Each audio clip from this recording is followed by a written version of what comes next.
ঘন ঘন নিঃশ্বাস নেওয়া বা শ্বাস প্রশ্বাস দ্রুত হওয়া, বুকের পাঁজর ওঠানামা করা বা দ্রুত গতিতে নিঃশ্বাস নেওয়া, অনেকে আবার মনে হতে পারে শ্বাস যেন বন্ধ হয়ে আসছে। এই সবই কিন্তু শ্বাসকষ্টের লক্ষণ। শ্বাসকষ্ট নিজে কোনো রোগ না হলেও নানা রকম রোগের উপসর্গ হিসেবেও কিন্তু শ্বাসকষ্ট হতে পারে। ফাল্গুন মাসের এই সময়টিতে বিশেষ করে কাশি এবং শ্বাসকষ্টের সমস্যা কিন্তু বেড়েই চলেছে। তাই দর্শক, আজ আমরা পুরো অনুষ্ঠান জুড়ে কথা বলবো কাশি এবং শ্বাস প্রশ্বাসের এই সমস্যাগুলো, শ্বাসকষ্ট নিয়ে। আমি ডাক্তার শারমিন জামান আপনাদের সবাইকে স্বাগত জানাচ্ছি নেক্সাস টেলিভিশনের স্বাস্থ্য বিষয়ক আয়োজন রেনিক্স স্বাস্থ্য কথায়। শ্বাসকষ্ট এবং কাশি নিয়ে কথা বলার জন্য আজ আমাদের সাথে আছেন একজন বিশেষজ্ঞ অতিথি। আমাদের সাথে আছেন ডাক্তার জালাল মহসিন উদ্দিন, সহযোগী অধ্যাপক, জাতীয় বক্ষব্যাধি ইনস্টিটিউট হাসপাতাল। আপনাকে স্বাগত জানাচ্ছি আমাদের আজকের আয়োজনে। ধন্যবাদ। দর্শক মণ্ডলী, আমি ডাক্তার জালাল আপনাদের এই অনুষ্ঠানে স্বাগতম জানাচ্ছি। আজ আমরা কথা বলবো কাশি ও শ্বাসকষ্ট নিয়ে। তাই শুরুতে একটু জানবো, এই যে কাশির সমস্যাটা অনেকেরই কম বা বেশি থাকে, কারো দীর্ঘদিন ধরে কাশি থাকে। আসলে কাশির সমস্যাটা কি আসলে গলার কোনো সমস্যা, না আসলে আমাদের লাংসের কোনো সমস্যা? আসলে ব্যাপারটা কি যদি একটু বলেন। আচ্ছা, কাশি হলো একটা লক্ষণ। রোগী আমাদের কাছে এসে বলে যে আমার কাশি হয়েছে। জি জি। তো কাশি হলো ফুসফুসের যে কয়টি রোগের লক্ষণ রয়েছে, ফুসফুসের রোগের, তার মধ্যে কাশি অন্যতম। আচ্ছা।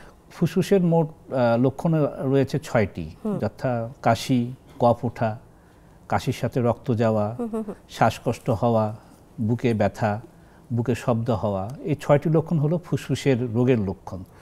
এর মধ্যে কাশি অন্যতম লক্ষণ আর কি। আচ্ছা। কিন্তু একটা বড় সংখ্যক রোগে কাশি দীর্ঘস্থায়ী হয়, অর্থাৎ ২ থেকে ৩ সপ্তাহের বেশি কাশি হয়। আপনারা হয়তো প্রায় শুনবেন যে ৩ সপ্তাহের বেশি হলে বা কোনো কোনো ক্ষেত্রে ২ সপ্তাহের বেশি হলে আপনি কফে যক্ষার জন্য জীবাণু পরীক্ষা করেন আর কি। অ্যাজমার কাছাকাছি একটা রোগ আছে, COPD, chronic obstructive pulmonary disease, এটার জন্য কাশি হয়। কিছু রোগ আছে ইন্টারস্টিশিয়াল লাং ডিজিজ, এটার জন্য কাশি হতে পারে। আবার ফুসফুসে দীর্ঘস্থায়ী ক্ষত, যেরকম ব্রঙ্কাইটিসে কাশি হতে পারে। সবচেয়ে অ্যালার্মিং কাশি হলো ফুসফুসের ক্যান্সারে। এটা মানে একটা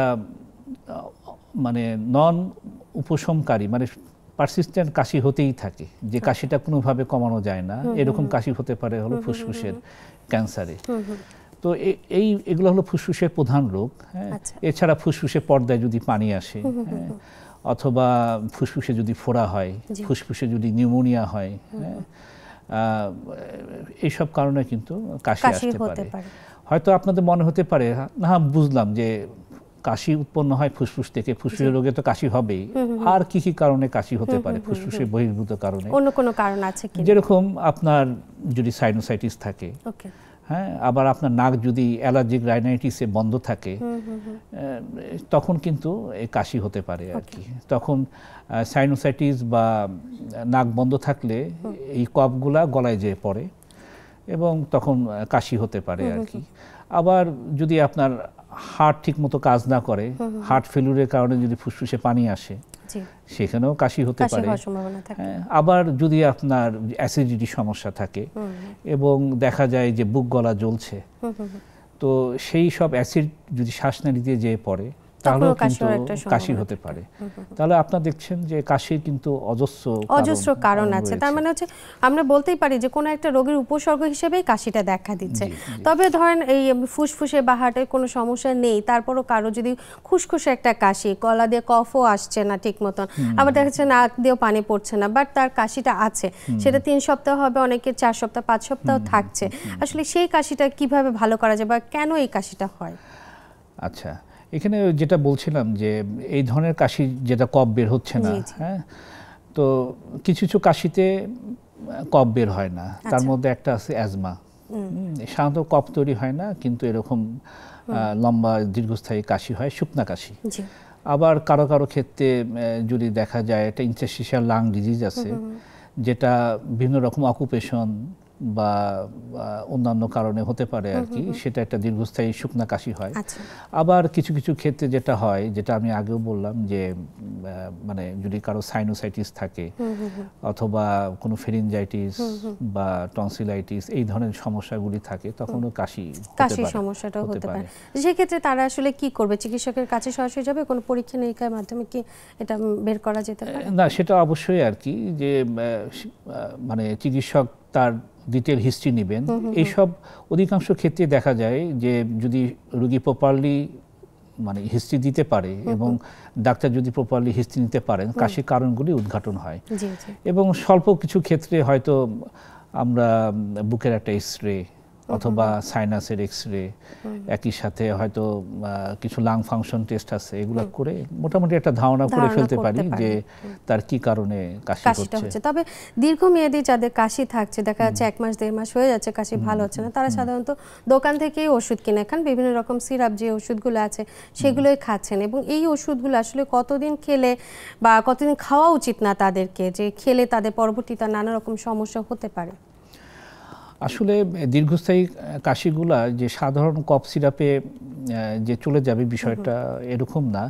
আমাদের এইসব দীর্ঘস্থায়ী কাশির মানে আন্ডারলাইং কজটা কি, মানে কি কারণে কাশিটা হচ্ছে সেটা জানা প্রয়োজন। এক্ষেত্রে হয় কি যে দীর্ঘদিন যাবৎ সে কাশিটা পালতে থাকলে রোগটা আরো প্রোগ্রেস করতে থাকে। তো দেখা গেল যে টিবি হয়েছে, দীর্ঘস্থায়ী কাশি, এখন এই সাধারণ সিরাপে তো টিবি রোগ ভালো হবে না। তাতে হয় কি যে আন্ডারলাইন যে লাং আছে সেটা নষ্ট হয়ে যেতে থাকে বা ক্ষতিগ্রস্ত হতে থাকে, কোনো কোনো ক্ষেত্রে পার্মানেন্টভাবে ক্ষতিগ্রস্ত হয়। তো আমি বলবো যে দীর্ঘস্থায়ী কাশিগুলা মানে এরকম হেলাফেলা করা ঠিক না। হ্যাঁ, এবং সেক্ষেত্রে রোগের সঠিক কারণ জেনে অগ্রসর হওয়া উচিত। শুধু এই ধরনের কফ সিরাপ বা এগুলোর উপরে আসলে ডিপেন্ডেন্ট থাকা ঠিক না। জি জি, আপনি টিবি রোগের কথা বলছেন বা যক্ষ্মা রোগ, যে এই রোগের এখন খুব ভালো চিকিৎসা আছে, যে বেশ কিছুদিন ওষুধ খেলে রোগ থেকে একেবারে সারিয়ে তোলাটা সম্ভব। তবে এই যক্ষ্মা রোগ বা টিবি রোগ কি এটা পরবর্তীতে আবার ফেরত আসতে পারে কি?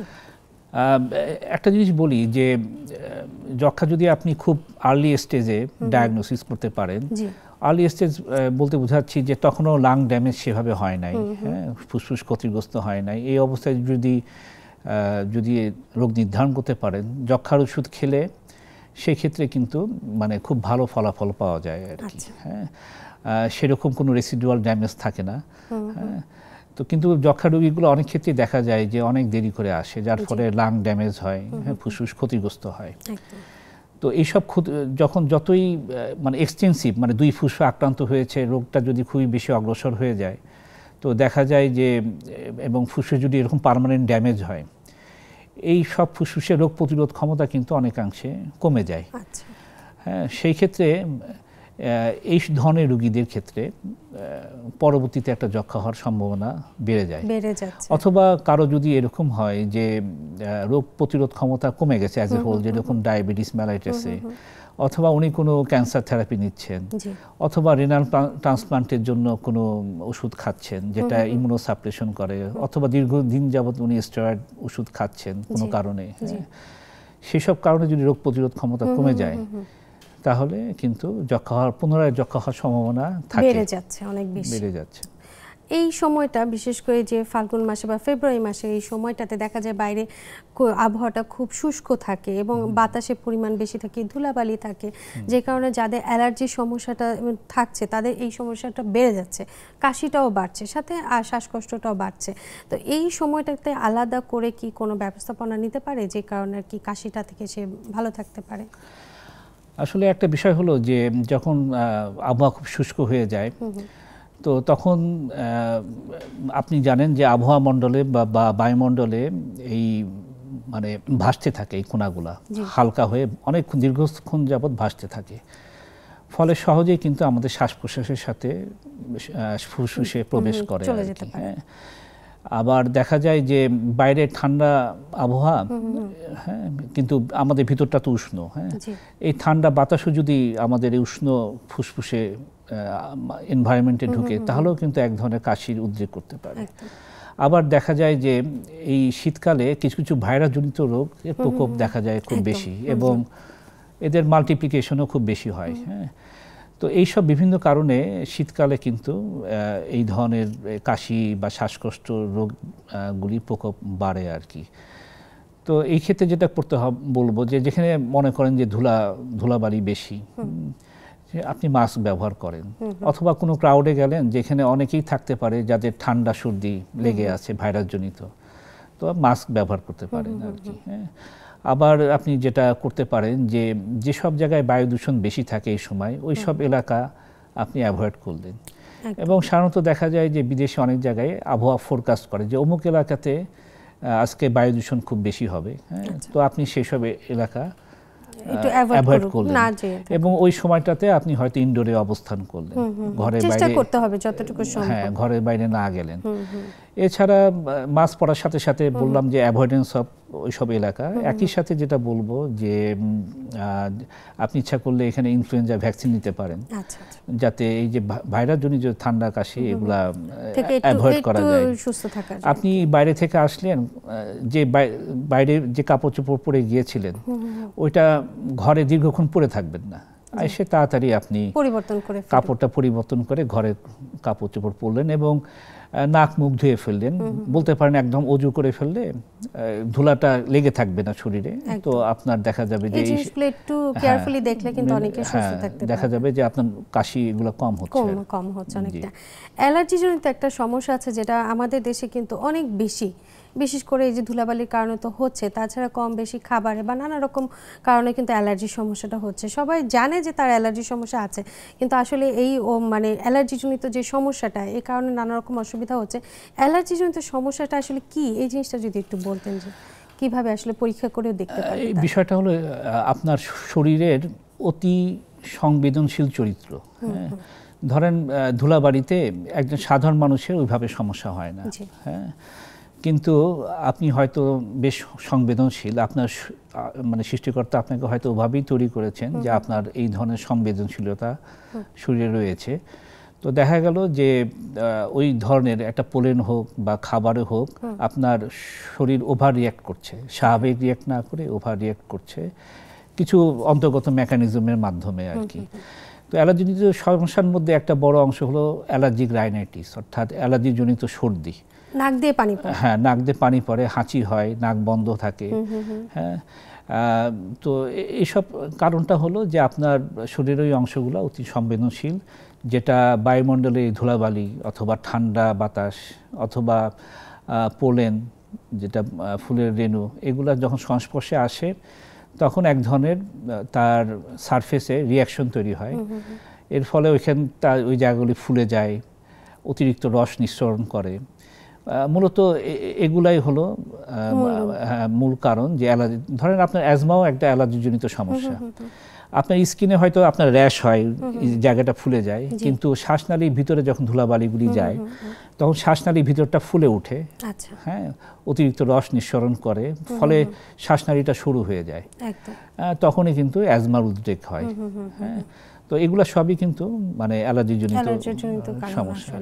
যাদের এই সমস্যাগুলো বেশি থাকছে, অ্যালার্জির পরিমাণটা অনেক বেশি থাকছে, তাদের দেখা যায় শ্বাসকষ্টের পরিমাণটা অনেক বাড়তি থাকে। দেখা যায় শীত বা বৃষ্টির সময় বা বর্ষাকালে এরকম কোনো সিজন নেই, সারা বছরই তারা শ্বাসকষ্টে কিন্তু খুব বেশি কষ্ট পেয়ে থাকেন। আসলে তাদের এই যে শ্বাসকষ্টজনিত যে তার এই সমস্যাটা হচ্ছে, এটা কিভাবে আসলে বোঝা যায় বা ডায়াগনোসিস করা সম্ভব?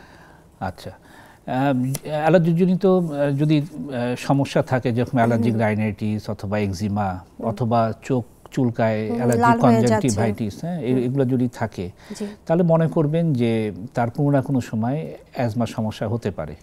হ্যাঁ, তো দেখা গেছে যাদের অ্যালার্জিক রাইনাইটিস অর্থাৎ অ্যালার্জিজনিত সর্দি থাকে, দেখা যায় যে শতকরা 60% ক্ষেত্রে তাদের কোনো না কোনো সময় অ্যাজমা থাকে। তো অ্যাজমাটা আপনি এই যে অ্যাজমাজনিত শ্বাসকষ্ট, এটা প্রথমে আপনাকে ইতিহাস নিতে হবে। ইতিহাসের মধ্যে যেটা থাকবে যে তার অন্যান্য অ্যালার্জিক সমস্যা আছে এবং কোনো নির্দিষ্ট জিনিসে যেরকম ধুলাবালি, পোলেন, এগুলোতে তার এই সমস্যাগুলা দেখা দেয়। কিছু নির্দিষ্ট লক্ষণ আছে, যেরকম রোগী বলবে তার বুকের মধ্যে সাঁই সাঁই শব্দ হয়, হ্যাঁ, শ্বাসকষ্ট হয়, বুক ভার হয়ে থাকে, কোনো সময় দেখা যায় যে কাশি হয়, এবং দেখা যায় যে হাঁটলে হয়রান লাগে। হ্যাঁ, এই প্রথমে এইসব লক্ষণের কথাগুলি বলবে।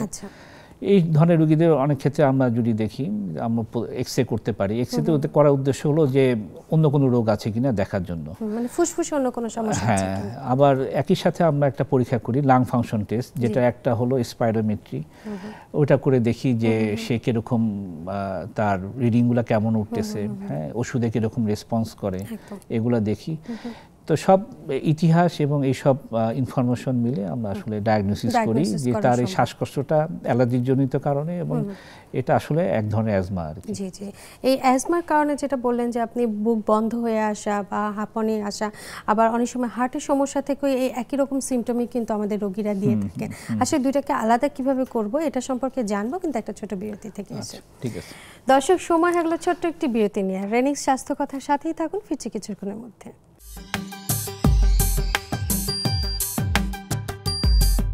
বিরতির পর সবাইকে আরও একবার স্বাগত জানাচ্ছি আজকের রেনিক্স স্বাস্থ্য কথায়। আপনাদের সাথে আছে আমি ডাক্তার শারমিন জামান, এবং আজ আমরা কথা বলছি কাশি এবং শ্বাসকষ্ট নিয়ে। এবং এই বিষয়ে কথা বলার জন্য আজ আমাদের সাথে আছেন ডাক্তার জালাল মহসিন উদ্দিন।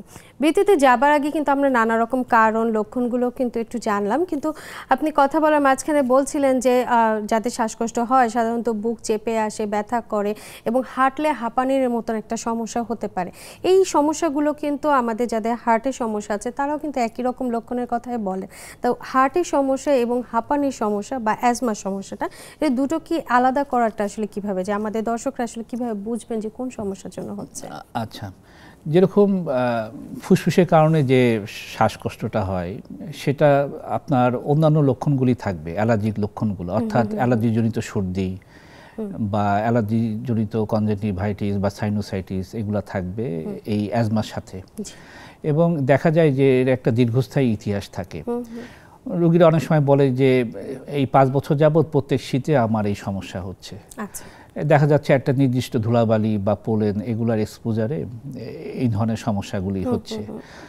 এবং সাধারণত এই শ্বাসকষ্টের সাথে কাশি, হ্যাঁ, বুকে সাঁই সাঁই শব্দ হওয়া, এগুলো খুব বেশি পরিমাণে হয় আর কি। অপরদিকে হার্টের রোগীরা, হ্যাঁ, দেখা যাবে তারা অধিকাংশ ক্ষেত্রে কিছুটা বয়স্ক ধরনের, এবং তার কিছু অতীত ইতিহাস থাকবে, যেরকম হাইপারটেনশন, ডায়াবেটিস মেলাইটাস, হ্যাঁ, তার হয়তো আগে একটা হার্ট অ্যাটাক হয়েছে, ইসকেমিক হার্ট ডিজিজ হয়েছে, ওই ধরনের ওষুধ উনি খান। দেখা গেল যে হঠাৎ করে তার শ্বাসকষ্ট শুরু হলো, যদিও তার কখনো পূর্বে এরকম শ্বাসকষ্টের ইতিহাস ছিল না। এবং দেখা যায় যে এই শ্বাসকষ্টটা সাধারণত অধিকাংশ ক্ষেত্রে শুইলে বাড়ে। রোগী ভোর রাতে বা রাতের মধ্যভাগে হঠাৎ করে দম খাটো হয়ে বসে পড়েন আর কি, হ্যাঁ, যে শ্বাসকষ্ট কমানোর জন্য। সাধারণত হার্ট ফেলিউরের ক্ষেত্রে এই ধরনের সমস্যাগুলি হয়। এবং যেটা বললাম, এটা অল্প কিছুদিনের ইতিহাস থাকে, পূর্ববর্তী কোনো ইতিহাস থাকে না। এই শুয়ে থাকলে যে শ্বাসকষ্টটা বাড়ে, এটাকে আমরা বলি অর্থোপনিয়া। সাধারণত অ্যাজমা রোগীদের ক্ষেত্রে শোয়া বা বসা, হাঁটা সবসময় শ্বাসকষ্ট থাকে। আর এই হার্ট ফেলিউর রোগীদের ক্ষেত্রে দেখা যায় অধিকাংশ ক্ষেত্রে শোয়া থাকা অবস্থায় শ্বাসকষ্টটা বেশি হয়। এবং এর যেটা বললাম যে রিস্ক ফ্যাক্টর কিছু থাকবে, যেরকম smoking, ischaemic heart disease, diabetes, hypertension, হ্যাঁ, ডিসলিপিডিমিয়া, এই ধরনের ইতিহাসগুলি থাকবে। এবং একটা বয়স্ক লোকদের ক্ষেত্রে এই ইতিহাসটা বেশি পাওয়া যায় আর কি। মূলত এইভাবে। এছাড়া আমাদের আরো কিছু বৈশিষ্ট্য, কিছু পরীক্ষা নিরীক্ষা আছে, সেগুলো তো আসলে চিকিৎসকের কাছে গেলে সেক্ষেত্রে আসলে বোঝা সম্ভব। তবে আপনি যে উপসর্গগুলো বলছিলেন সবগুলো কিন্তু প্রাপ্ত বয়স্কদের ক্ষেত্রে হয়ে থাকবে। আমরা কিন্তু দেখেছি অ্যাজমা সমস্যাটা একদম শিশুদের ক্ষেত্রেও হয়, বিশেষ করে যারা একদম ছোট শিশু, স্কুলে যাচ্ছে, এরকম বাচ্চাদের ক্ষেত্রে আমরা বেশি এটা দেখে থাকি। তো তাদের আসলে কিভাবে বোঝা যাবে যে তাদের আসলে সিজনাল কাশি হচ্ছে, ঠান্ডা লাগছে, নাকি তাদের অ্যাজমা সমস্যাটা হচ্ছে? অ্যাজমার ক্ষেত্রে যেটা বললাম যে তাদের একটা রিপিটেড একটা হিস্ট্রি থাকে। শিশুদের ক্ষেত্রে, হ্যাঁ, শিশুদের ক্ষেত্রেই বলছি। এই শিশুর বয়স যদি মানে 7 বছর হয়, দেখা যাবে যে গত 2-3-4 বছর যাবত এই সমস্যাটা লেগেই আছে। শিশুর মা বলে যে তার নাক তো সবসময় বন্ধই থাকে, হ্যাঁ, বন্ধই থাকছে। তারপরে শিশুটি দেখা যাচ্ছে যে তার বন্ধু বান্ধবের সাথে খেলায় অংশ নিচ্ছে না, বিশেষ করে ফুটবল, বাস্কেটবল, যেগুলো খেলাগুলো সে অ্যাভয়েড করার চেষ্টা করে।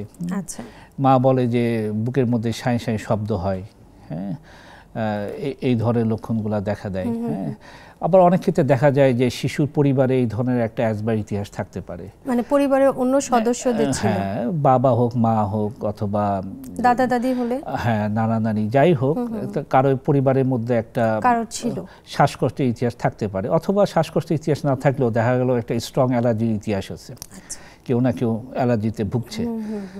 তো এই ধরনের একটা পূর্ববর্তী ইতিহাস এবং এই যে লক্ষণগুলি আলোচনা করলাম, এগুলো থেকে বুঝতে পারি যে বাচ্চাটা হয়তো অ্যাজমায় ভুগছে। জি জি, এটা তো আমরা স্কুলে যাচ্ছে যে শিশুরা, তাদের কথা বলছে, এমনও হতে পারে যে নবজাতক শিশু বা হচ্ছে 2-3 বছরের বাচ্চাদের ক্ষেত্রেও আপনার শ্বাসকষ্ট এরকম আসছে আপনাদের কাছে। হ্যাঁ, এই বিষয়টা বেশি প্রেফারেবল হলো পেডিয়াট্রিশিয়ানদের জন্য। তারপরে বলবো যে আসলে অ্যাজমা আমরা ডায়াগনোসিস করি সাধারণত 2 বছরের পর থেকে। এর আগে যে সমস্যাগুলি হয়, যে ব্রঙ্কিওলাইটিস হয় বা ভাইরাল ইনফেকশন, হ্যাঁ, নিউমোনিয়া, এই সব ক্ষেত্রে এই ধরনের সমস্যা হতে পারে। এছাড়াও আরেকটা জিনিস আছে যে বাচ্চা একদম মানে জন্ম থেকেই এরকম শ্বাসকষ্ট, অনেক সময় কিছু কনজেনিটাল লাং ডিজিজ আছে, জন্মগত ফুসফুসের ত্রুটি থাকতে পারে। কোনো শিশু ইভেন একটা ফুসফুস নিয়ে জন্ম নেয়, কোনো ফুসফুসে জন্মগতভাবে ফোসকা পড়ে। হ্যাঁ, এই ধরনের জন্মগত ত্রুটিও কিন্তু থাকতে পারে, জন্ম থেকে শ্বাসকষ্ট হতে পারে বাচ্চার। হ্যাঁ, তবে অ্যাজমাটা আমরা সাধারণত 2 বছরের পর থেকে ডায়াগনোসিস করা হয়। আপনি বললেন যে এই যে সিজনাল সময়ে যারা একটু ফ্লু ভ্যাকসিন নিবে বা যাদের একটু বেশি সমস্যা আছে, তারা ইনফ্লুয়েঞ্জা ভ্যাকসিন নিলে অনেকটা সুস্থ থাকবে। এই ইনফ্লুয়েঞ্জা ভ্যাকসিনটা কি শিশুদের ক্ষেত্রে দেওয়া সম্ভব বা কত বছর থেকে শুরু করা যায়? দেওয়া সম্ভব। এটা দেখা যাচ্ছে 6 মাস থেকেই অনেক ক্ষেত্রে পেডিয়াট্রিশিয়ানরা প্র্যাকটিস করে বা আমরাও দিয়ে থাকি অনেক ক্ষেত্রে। আচ্ছা, এটা কি নিয়মটা কি বছরে কি একবার নাকি দুবার? কারণ সিজন কিন্তু পরিবর্তন হচ্ছে, যে গ্রীষ্ম থেকে শীত আসছে, শীত থেকে আবার গ্রীষ্ম আসছে, মানে খুব গরম খুব ঠান্ডা এরকম একটা পরিস্থিতি। বছরে সাধারণত একবারই দেওয়া হয়ে থাকে। একবার, সেটা কি মানে শীতের আগে দিয়ে বা শীতের পরে কোন সময়টা দিলে সবচেয়ে ভালো সময় আসলে? আচ্ছা, সাধারণত দেখা যায় যে যখন থেকে শীতের শুরু, অর্থাৎ আপনার এই অক্টোবর, নভেম্বর, এই সময়টাতে শুরু করলে ভালো ফলাফলটা আসলে পাওয়া যায়। যাদের শ্বাসকষ্ট থাকে, হাঁপানি বা অ্যাজমা যেটাই হোক, এই সমস্যাগুলো যাদের একবার শুরু হচ্ছে, তারা জানে যে এটা সারা জীবন তাকে ক্যারি করে নিয়ে ঘুরতে হবে, সারা জীবন সে ওষুধ খাবে এবং এটাকে কোনোভাবে ভালো মতন শেষ করা যায় না, মানে সে সুস্থ হবে না কখনোই। আসলে কি তাই যে অ্যাজমা কখনোই ভালো হবে না? না, বিষয়টা আসলে সেরকম না। হ্যাঁ, বিষয়টা হলো যে আপনার অ্যাজমাটা কি পর্যায়ে রয়েছে, কোন ধরনের অ্যাজমা, এটার উপর নির্ভরশীল। ধরেন কিছু অ্যাজমা আছে ইন্টারমিটেন্ট, মানে কিছু সময়ের জন্য হয়, তো দেখা যাচ্ছে বছরের বাকি সময় তো সে ভালোই থাকে আর কি। হ্যাঁ, আবার কিছু আছে অকুপেশনাল অ্যাজমা, যে সে কর্মক্ষেত্রে যেখানে ধুলাবালি বেশি ওইখানে গেলে তার সমস্যা হয়। হ্যাঁ, আবার কিছু অ্যাজমা আছে যে কিছু ওষুধে সমস্যা হয়, ওষুধ খেলে হয় আর কি। তো সেসব কথা বাদ দিলাম, আপনি যদি কারণটা অ্যাভয়েড করতে পারেন তাহলে হয়তো অ্যাজমা অ্যাটাক হবে না। কিন্তু ধরেন সাধারণ অ্যাজমা রোগী, তাদের ক্ষেত্রে কি বলা যায় আর কি, তাদের এখন আসলে অ্যাজমার অনেক আধুনিক চিকিৎসা বের হয়েছে। এটাকে আমরা সবচেয়ে মেন যে ভিত্তি আর কি চিকিৎসার, এটাকে বলে ইনহেল কর্টিকোস্টেরয়েড, ICS, আমরা ইনহেলারের কথা বলতেছি। তো এটা যদি লম্বা সময় ব্যবহার করে, দেখা যায় যে অনেক ক্ষেত্রে অ্যাজমাটা দমন হয় আর কি। আমরা বলবো না যে কিওর হয়ে গেছে, কিন্তু কিছুটা নিয়ন্ত্রণে রাখতে হবে, দমন হয়ে যায়, দমন হবে। হ্যাঁ, রোগী টেরও পাবে না। হ্যাঁ, আমরা বলি রিমিশন হয়েছে আর কি। হ্যাঁ, তো এটা লম্বা সময় একটা যদি আমরা ওষুধটা ব্যবহার করি, তো দেখা যায় এরকম দমন পর্যায়ে চলে যায়, তখন হয়তো সামান্য কিছু ওষুধ কন্টিনিউ করতে রোগী ভালো থাকে এবং তার কোনো অ্যাজমা কোনো লক্ষণই থাকে না। হয়তো আপনি শুনে অবাক হবেন যে অলিম্পিক গেমসে অনেক অ্যাজমাটিক সাঁতারু অথবা দৌড়বিদ তারা কিন্তু মেডেলও জয় করে আর কি। হ্যাঁ, তো সেই ক্ষেত্রে আপনার নির্ভর করে যে আপনি অ্যাজমা নিয়ন্ত্রণে কতটা আন্তরিক আর কি। মানে এটাকে আমি কিভাবে দেখছি, কিভাবে নিয়ন্ত্রণ করে রাখতে পারছি, সেটা খুব বেশি গুরুত্বপূর্ণ বিষয়। আপনি বললেন যে ইনহেলারের কথা, মানে আমরা তাহলে বলতে পারি চিকিৎসার ক্ষেত্রে ইনহেলার ব্যবহার করাটা খুব বেশি দরকার। তার সাথে অনেক সময় নেবুলাইজেশন করা হয়, নেবুলাইজেশনটা অনেকেই ঘরে করে, বা ইনহেলারটাও তো নিজে নিজে নিতে পারছে, কিন্তু মুখ দিয়ে নেওয়ার নিয়ম, কিন্তু আমাদের এটা সমস্যা তো গলায় বা হচ্ছে আমাদের ফুসফুসে হচ্ছে, সেটা কি মুখ থেকে কি একদম আমাদের ফুসফুসে আছে, বা নেবার কি কোনো নিয়ম আছে কি? আসলে ইনহেলার বলতে আমি এখানে যেটা বলতেছি সেটা হলো ইনহেল কর্টিকোস্টেরয়েড। হ্যাঁ, খুব সামান্য পরিমাণ স্টেরয়েড ইনহেলার মাধ্যমে নেওয়া। হ্যাঁ, এটা যদি লম্বা সময়, এটা হলো প্রধান ভিত্তি চিকিৎসার আর কি। তো অনেকে ইনহেলার নিতে ভয় পায়। হ্যাঁ, অনেক রোগীরা মনে করে এটা মনে হয় শেষ চিকিৎসা, এটার উপর আমি নির্ভরশীল হয়ে যাব, এই ধরনের কথাবার্তা চিন্তা করে। তো এখানে সুবিধাটা হলো যে আপনি খুব সামান্য পরিমাণ ঔষধ আপনি নির্দিষ্ট জায়গায় অর্থাৎ ফুসফুসে ইনহেলারের মাধ্যমে পৌঁছায় দিতে পারতেছেন। একটা খাওয়ার ওষুধ আপনি যদি খান, এটা অনেক পরিমাণে খেতে হয়, এটা পাকস্থলীতে যায়, ওইখানে আত্তীকরণ হয়, তারপর রক্তের মাধ্যমে ফুসফুসে আসে, একটা লম্বা পথ পাড়ি দিয়ে বিভিন্ন জায়গায় পার্শ্ব প্রতিক্রিয়া ঘটিয়ে তারপরে ফুসফুসে আসে। কিন্তু আপনি যদি ইনহেল কর্টিকোস্টেরয়েডটা সরাসরি ফুসফুসে পৌঁছিয়ে দেন, তাহলে দেখা যাবে যে খুব সামান্য পরিমাণ ওষুধ লাগতেছে এবং রোগটা খুব সহজেই নিয়ন্ত্রিত হচ্ছে। হ্যাঁ, তো সেজন্য বলবো যে এটা কি মুখ দিয়ে যখন পাফ করে নিচ্ছে, এটা কি সরাসরি ফুসফুসে চলে যাচ্ছে এরকম? হ্যাঁ, বিষয়টা এরকমই আর কি। তবে দেখা যায় যে একটা ভালো সংখ্যক রোগী ইনহেলার ঠিক মতো নিতে পারে না। এটাই জানতে চাচ্ছি যে আসলে নেয়ার পদ্ধতিটা কি। না নেওয়ার ফলে যেটা হয় যে এটা অনেক ক্ষেত্রে মুখে জমে যায়, অনেক সময় শরীর হয়তো ঢুকে না, বাতাসে ছড়ায় যাচ্ছে, বের হয়ে যাচ্ছে, এরকম পরিস্থিতি হচ্ছে অনেক ক্ষেত্রে। তো ইনহেল করার পদ্ধতি কয়েক ধরনের আছে। যেরকম আমরা যখন কিছু রোগী যখন দেখি যে ইনহেলার ঠিক মতো নিতে পারছে না, তখন আমরা তাদের ডিপিআই, ড্রাই পাউডার ইনহেলার দিই। আচ্ছা, এটা হলো ক্যাপসুলের মধ্যে পাউডার থাকে, এটা একটা ডিভাইস থাকে, এটার মধ্যে ঢুকিয়ে ক্রাশ করে তারপরে টেনে নিতে হয় আর কি। এটা অনেকের ক্ষেত্রে সুবিধাজনক হয়। তো এটা এখানে হয়তো ডিভাইস থাকলে আমি দেখাতে পারতাম, যেটা আমরা বলি আর কি। যদি দেন বলে। হ্যাঁ, ধরেন আমার এটা একটা ইনহেলার আছে, তো আমি যেটা করব, এটা লম্বালম্বিভাবে 5 বার শেক করতে হয়, যাতে গ্যাস তৈরি হয় ঠিক মতো। আমি বুকটা খালি করব, বাতাস বের করে দিব। যথেষ্ট পরিমাণ বাতাস বের না করে দিলে আমি এই গ্যাসটা পুরোপুরি বুকে টেনে নিতে পারবো না। তাহলে আমি বুকটা খালি করব, দিয়ে মুখে এমনভাবে লাগাবো যাতে চারিদিকে কোনো লিক না থাকে। চাপ দেওয়ার পর টেনে নিয়ে 10 সেকেন্ড ধরে রাখবো, দিয়ে আস্তে শ্বাস ছাড়বো। আমি মুখে জমায় রাখবো না বা গিলে খাবো না, ঠিক আছে? 2 মিনিট বিশ্রাম নেব, 2 মিনিট পর আবার একইভাবে আরেক চাপ ব্যবহার করব এবং ব্যবহারের 2 মিনিট পর গড়গড়া করে কুলি করে ফেলবো। তো এইভাবে আমরা সবসময় চেষ্টা করি ইনহেলার যখন প্রেসক্রাইব করি কিভাবে নিতে হবে এটা আমরা দেখিয়ে দিই রোগীদের। এছাড়া অনেক সময় ইউটিউবে বা যদি আছে যে ভিডিও কিভাবে নিতে হয়। আবার যারা এত ট্রেনিং এর পরও ইনহেলার নিতে পারে না, তাদেরকে আমরা বলি স্পেসার ব্যবহার করতে। হ্যাঁ, সেই স্পেসার দিয়েও ইনহেলারটা নেওয়াটা সম্ভব, নিরাপদে নেওয়া যায়। আসলে কথা হচ্ছে যে আমরা ইনহেলারটা নিচ্ছি বা এটা কাজ করছে কিনা সেটা গুরুত্বপূর্ণ, এই জন্য হচ্ছে ব্যবহার পদ্ধতিটা জানাটা অত্যন্ত গুরুত্বপূর্ণ। এর কোনো পার্শ্ব প্রতিক্রিয়া হয় কিনা এই সম্পর্কে জানবো, কিন্তু ছোট একটা বিরতি নিয়ে এসে। দর্শক, আপনারা দেখছেন রেনিক্স স্বাস্থ্য কথা। সময় হলো ছোট একটি বিরতি নিয়ে, সাথেই থাকুন, ফিরছি কিছুক্ষণের মধ্যে।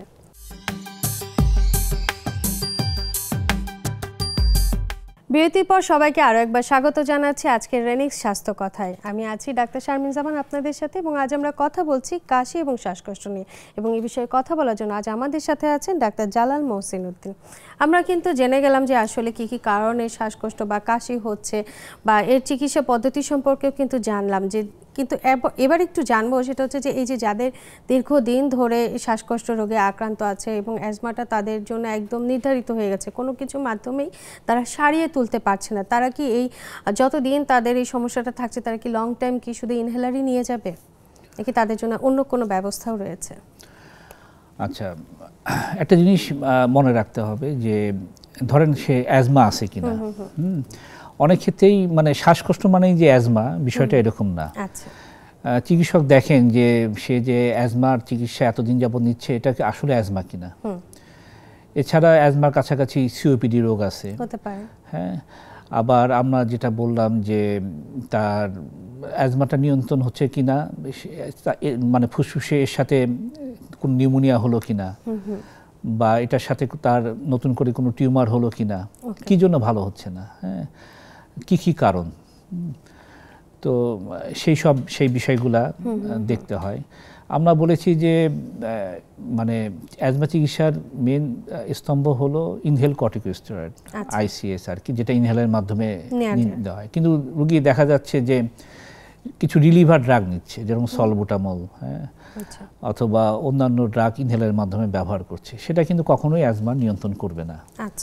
রোগী ভাবে যে কোনো ইনহেলার ব্যবহার করলেই রোগটা নিয়ন্ত্রণ থাকবে, বিষয়টা কিন্তু সেরকম না। একটা সস্তা ইনহেলার ধরায় দিল, সাধারণত দেখা যায় যে সলবুটামল বা এই ধরনের ইনহেলারগুলোর দাম কম। তো তারা করে কি এই নর্মাল ইনহেলারটাই কিনে, কিন্তু এটা কিন্তু আলটিমেটলি তাৎক্ষণিক সাময়িক আরাম দিলেও এটা কিন্তু আসলে রোগটা ওভাবে নিয়ন্ত্রণ করা যাবে না।